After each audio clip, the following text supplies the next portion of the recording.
大家好，我是 Crazie 疯子老师，我来自中国。Hello, I'm Chris. 我也叫李鹏。Welcome to 风言风语 The Crazie Talkshow. where we exchange Chinese-US culture. So question, would you give your in-laws a mountain of money for their blessing of your marriage? You need to be neutral for your question. Again. So question, would you give your in-laws money for their blessing of your marriage? What about you? Do I have a choice? Okay, so today we will talk about 彩礼 Bride price. 对，彩礼 And we will present a few keywords in Chinese and In English. And then interrogate each other with our secret questions. We don't actually know what the other person wrote. no. So the first keyword is 彩礼 彩礼, bride price. And literally 彩礼 means Gift? Some kind of gift? 彩是 colors 礼是礼物 所以 So like colorful gift? yes. Alright. And then the second one is a little bit complicated. It's in-laws. So Chris, how do you say in-laws in Chinese? 长长公公. Okay, you can say you don't know. I don't know. Okay, I so erased that. so in English, in-laws, you have different in-laws, right? Mother-in-law, father-in-law. And sister-in-law, brother-in-law. Okay, so they're all in-laws.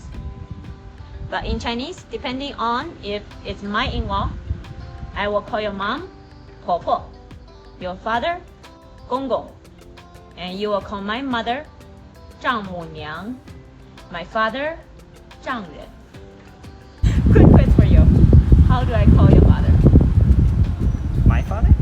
You call him dad. In Chinese.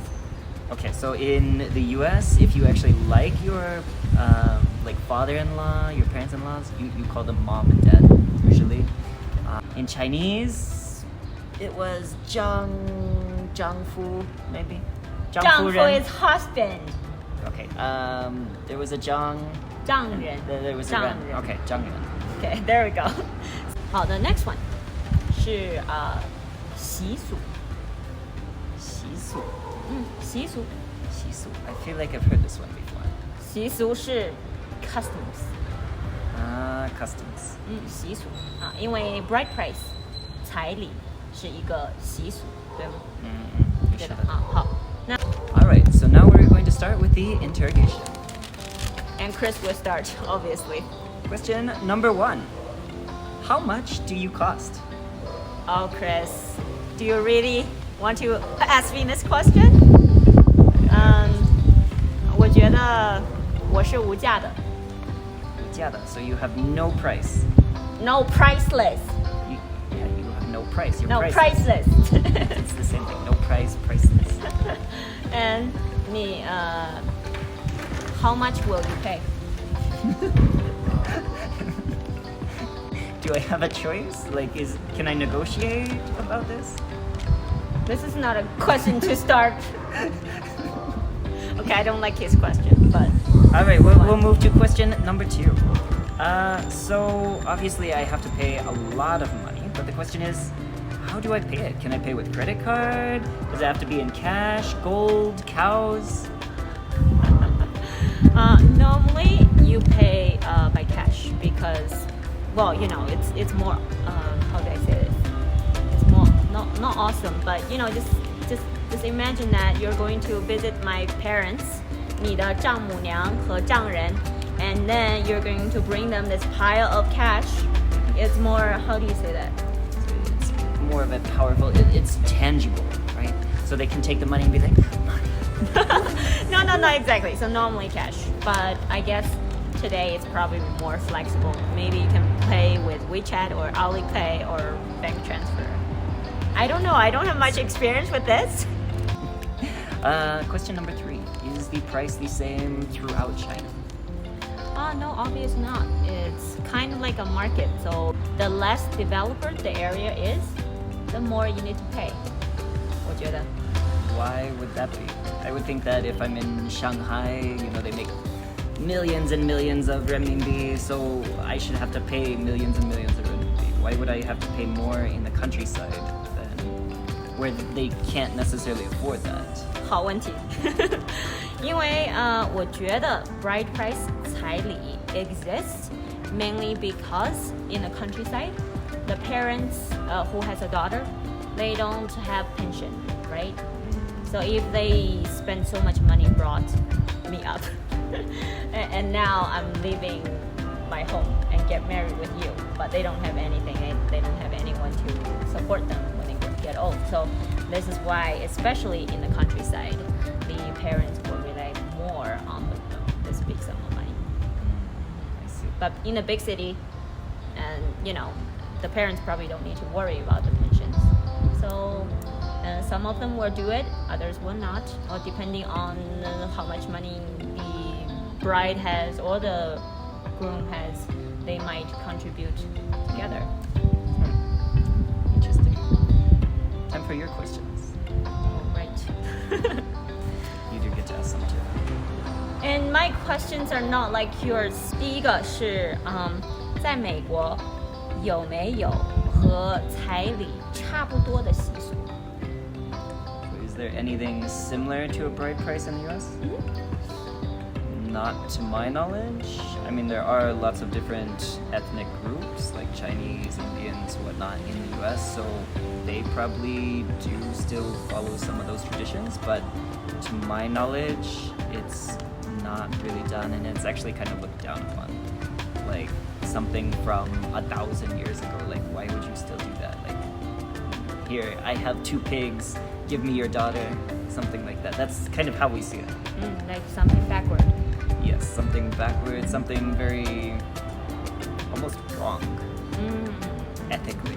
对，因为it feels like you're selling your daughter, 对不对？ Yes, it feels like I'm selling the daughter and I'm buying a woman. 对，所以 a woman is like a commodity in this case. 对，好 That's what it is.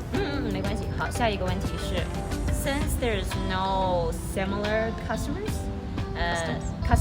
to 彩礼，how are the expenses of a wedding shared?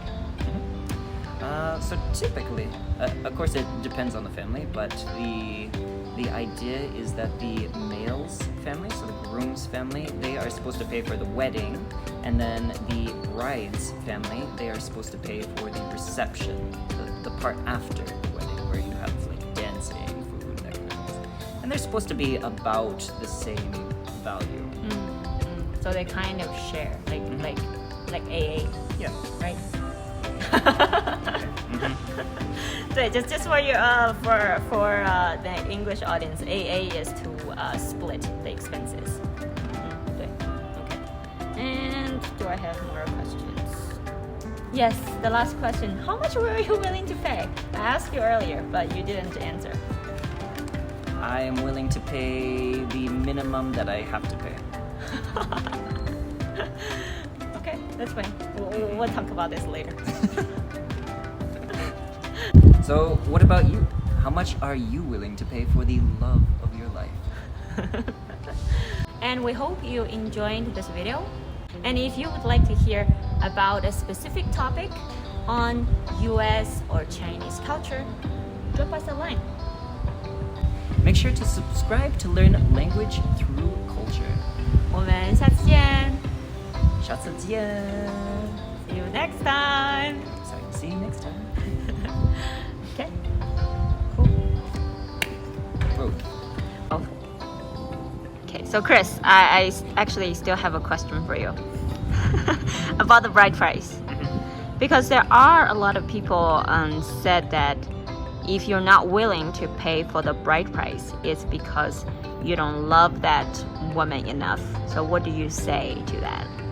I would say those people are capitalist dogs and should be thrown in jail because they're only interested in material wealth rather than love, which is priceless. So if it's priceless, why are you paying for it? Then how would you show your love? You should every day through the devotion, through washing the dishes, through planning all these amazing trips. Like right now we're in Mexico because somebody planned it. We won't mention names. And these little acts of devotion that you share every day. It's not something you just pay for. Like, oh, here, have a wad of cash. This shows that I love you. That's not really love. That's just like, No. here, I don't want to spend the time or energy to do something that actually shows my love. So you think maybe sometimes giving money to show love is easier than to show your love from everyday efforts. Oh, definitely. And it's the same way for like presents, for example. I could just give you $50, or I could spend a lot of my time shopping around. Okay, what's something she would really like? Okay, here it is for $50. It's so much easier to just give you that $50 than to find something. I think we'll talk about the gifts and 红包 next time. And thank you. 谢谢.